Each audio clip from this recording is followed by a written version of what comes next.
जदि आपण मैंने आईटीआई एडमिशन करने को चाहूँ तो वर्तमान समय देखु आसी जाइए अपडेट कि 2024-25 आईटीआई एडमिशन करा ओके तो जाए रखु 2024-25 वर्षर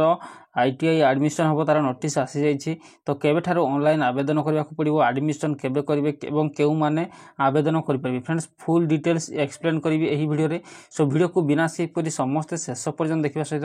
वीडियो गोटे लाइक करूँ जदि चैनल को नुआ कर चैनल को सब्सक्राइब करनी पाखर थी बेल आइकन रे निश्चित रूप क्लिक करूँ आगे यहपरी लाटेस्ट अपडेट पाइबापी सो फ्रेंड्स चलतु जानवा तो देखो फ्रेंड्स सेठारे कौन कहुना वैषयिक शिक्षा और तालीम निर्देशालय Odisha Cuttack SAMS student academic management system okay skill in Odisha okay तो देखो राज्य में सरकारी एवं बेसरकारी आईटीआई मानक 2024-25 शिक्षा वर्षर नामलेखा विज्ञापन ओके तो 2024 एवं 25 शिक्षा वर्षर नामलेखा विज्ञापन प्रकाश पाई केबे प्रकाश पाई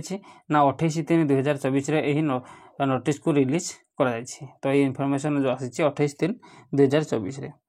तो एठार कहुच्छी कि आईटीआई तालीम निमित्त इच्छुक छात्र छात्री मानक सूचाई दि जाऊँगी जे 2024-25 शिक्षा वर्ष राज्य में सरकारी और बेसरकारी आईटीआई मानक साम्स जरिया केंद्रीय ऑनलाइन पद्धति रे नाम लिखा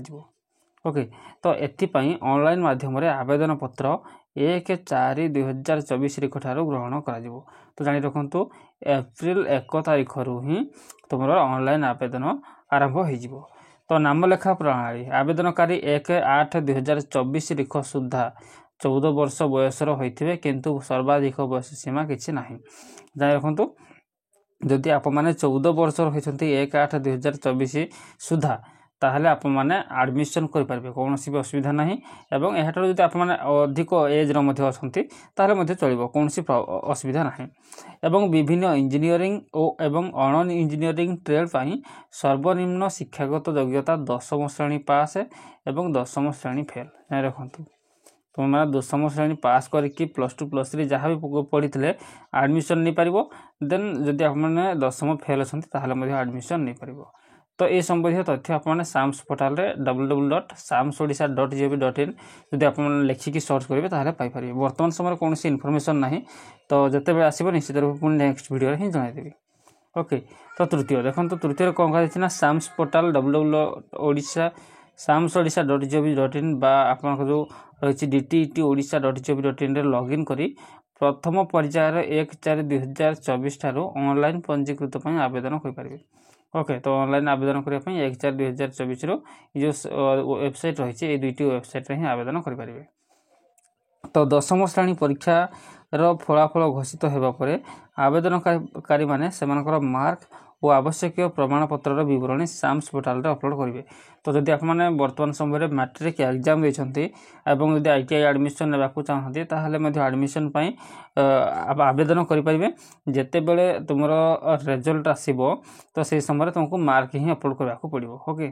तो तुम जहाँ भी मार्क पाई तो ये 10वीं श्रेणी पास करते भी एडमिशन नहीं पाइब 10वीं श्रेणी फेल होते तुम मैंने एडमिशन करें कौन भी असुविधा नहीं आईटीआई भाई 10वीं पास कि फेल जहाँ थे भी चलो तो आपने पचे ही अपलोड करेंगे साम्स पोर्टाल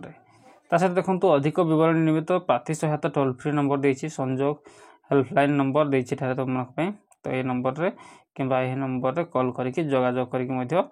कुशली कारीगर होगापी यही सुजोग नियंतु बोली कहुई तो यदि किसी जानवा चाहो इनफॉरमेशन तार ये नंबर गुड़िक कॉल करके पचारि पार तो ये इनफॉरमेशन फ्रेंड्स आशा करुँच वीडियो निश्चित रूप भल लगे